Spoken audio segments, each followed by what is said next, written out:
That's my slide. Yeah, that's it. This one is good. I like this one. Take a little while to do it. Okay, my name is Fabio from UCSD, and I take care part of the Open Science Data Federation. And I want to talk a little bit about the stress testing and other things. Literally for the origins, caches, the whole stack of Pelican, or even the XrootD, the whole thing. And why do some benchmarks? Why do we stress tests? Well, it's a simple question, and I think the most important is the second one. It's okay to use out-of-the-box performance.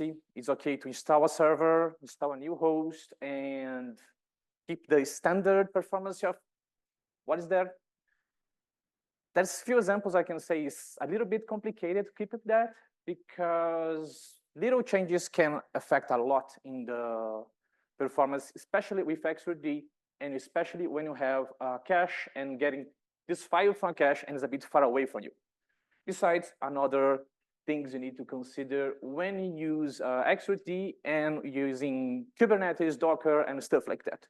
Then you need to figure out what that can be useful, what cannot be useful. Just a second. Go. Okay.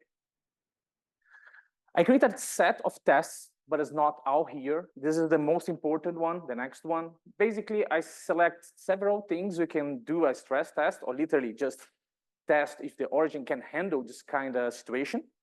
And I create like a scale, 1 to 5, complexity and impact. And I will show the first one. Test is quite simple, but I don't know why you do that. We create ways to get things more complicated than they should, but that's computer science, computers. That's what you do. This is the first thing. It's quite simple. And when you read that, you just say, okay, it's just getting files from a cache. It's getting files from origin. That's okay, no biggie. But there is several things we need to take care. The first one is the RTTs. That's very complicated, not complicated, but that's take a lot of effect in the transfer rates. Okay, that's obvious, but I will show something a little bit more interesting. That's the regime, literally testing files, different sizes, getting files from different places, different caches, different origins, just to check how the point they break or they keep working in a manner phase. This is the first thing we did, is cache. We're testing from these points to a cache on SDSC. And if it's there on SDSC, obviously we have a better performance if a computer closes the cache, close this host. In fact, it's a cache, literally getting files from this cache. And as you can see, literally the cache is closer to I tested it for different places. When it's close to the cache, the performance is way better. And when it's far away from the cache, the performance is not that good. Okay, that's obvious. But yeah, we tested with different clusters all over the West. We test with Permuter and we test with the, Polaris. And one thing showed up. Where's the laser? Yeah, here. The Polaris here. Then we have the Permuter and the Permuter cache in origin, and you have this thing over here. And why is that? Then we figured out what's going on. Was not a configuration, was both two things. Was a configuration on the origin and the Kubernetes and a configuration on the cache. And the performance literally was way better than even the closest host. And it's not even a local network. It is getting better performance than the local network. And that's very odd. But what was that? Simple. We just figured out there's a specific configuration on each cache, on each origin. We need to do a fine-tune to get thing. And sometimes a simple thing. Sometimes you need to dig a little bit on the hardware and the software to figure out how you can achieve this thing for everyone. Besides that, another test. This is a simple one too. Threads, gigabytes per second, more threads, more performance, then you reach a peak. Okay, that's another simple test. The top one here is 100. We reach 10% of it out of the box without any changes. And we start to figure out something. Every cache and origin, we need to do some fine tuning. And we find, every time we install a new cache or origin, we find something to tune up. That's take a little while, but that's increase the performance in a very good way. This is the first thing we find out, and this is the base. Then we keep doing that, trying to find out where the problem is to increase this one. And every cache and origin tested, we could increase the performance without any major changes. And that's very interesting because you can find out where the problem is. And as Frank said, we're most interested in doing a very good performance in the caches. The origins need performance too, but the caches are way more performatic and more important in this situation. This is a work in progress. We keep doing that. And when you get a new hardware, we literally try to figure out what's going on for each cache and for each origin. I lost my, yeah, I'm back. Another test we did, literally just get a cache, send some jobs, and let it wait for 24 hours with a high load. This is a very interesting one because that shows some problems on the software side, the hardware side. And in this case, sometimes we found some memory leaks, stuff like that. But normally when a cache showed up or our origin, we let this using the whole file, the whole software stack to figure out what's going on and figure out there's a problem somewhere. That way we create more complex and a more fine system to be used on the Open Science Data Federation. All these tests are doing the new caches and the old caches just to figure out what we can improve. Sometimes the performance are good, perfect, no problem. Sometimes you need to work a little bit and you have a set of tests just to quote unquote validate a cache or an origin. That's create more, you can trust more in the system. That sounds good. In the ops part, that's current states of the Open Science Data Federation. Probably we show this picture sometimes today, and the current state, okay, you have a new cache, you have a new origin, what you need to do.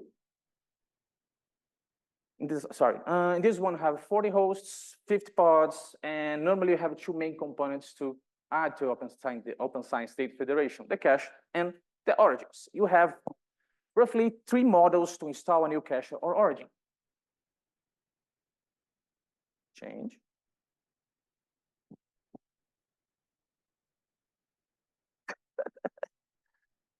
Yeah, you can use Kubernetes. That works. Not for this one, but containers are a very interesting thing, but this one is not that in a good shape. I think you need to terminate some pods, but it's okay. The 3 models. There's a thing. Every time I say pitfall, I remember this. Then I want to share this incredible memory. Okay, Kubernetes is the best one because you can run your own system or you can integrate that on NRP.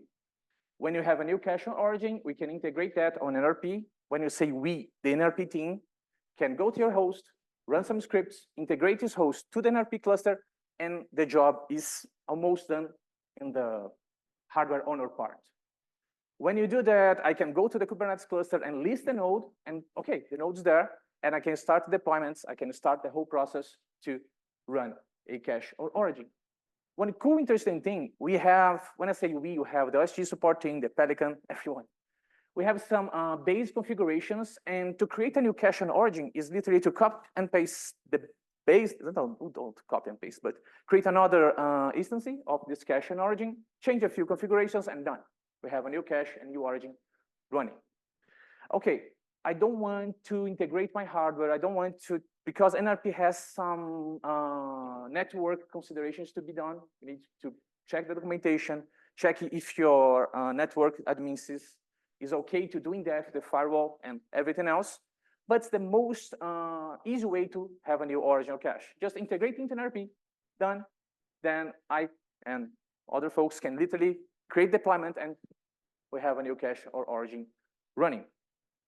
Okay, I don't want to integrate with NRP. What should I do? Okay, you can use Docker.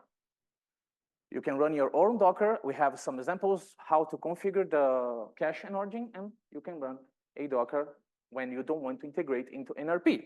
But we have another option here, RPMs. Literally just install Linux, run some yum apt or something like that, get a new cache and origin. It works, but sometimes gets a little bit of work to fine tune and fix some configuration problems. With Docker and Kubernetes is literally just a standard script running and it's not better, but it's the same part. For the storage, you have a whole configuration about the origin on NRP, on the sites, how to install a new origin, how to create a hardware, which hardware you should, or you can use a reference to buy, have this whole thing. And normally you have this thing when you have different files, different hard drives, or different storage types.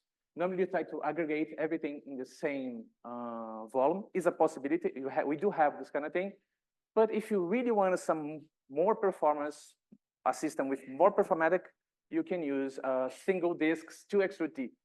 It's kind of weird because, as Justin said, you just point the origin, the namespace, not the namespace, the location of the storage, and the namespace for the OSDF. With this one, we need to do more configurations and say to XrootD, there's this hard drive, this hard drive, this hard drive, this hard drive to use. It's a possibility too. We can literally run the tests, run the benchmarks, and figure out where you can improve this. We can do this kind of configuration. Takes a while, but it's very interesting to do. And NRP model, if you want to integrate your computer, there's some considerations with jumbo frames, standard deployment, and the network you need to do. But if you pass the phase about security networks and security everything, you can, by the way, you don't need to do that. The NRP thing, just go into a host and run everything for you. For conclusion, every cache, every new origin, we need to keep up with the benchmarks, run this set because you create a transfer base rate, literally say, this is our base, we need to be above that or even better. That's the most of thing. Out-of-box performance is okay, sometimes it's very good, sometimes it's not that good, then we need to figure out how to fix this.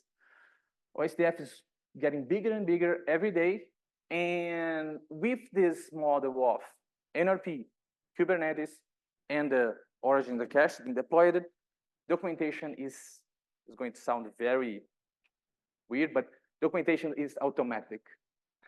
It's not true, but we do have GitHub with all deployments, with everything. Then we literally I can fix, everyone can fix. That's the major point. And that's it. Thank you, Fabio.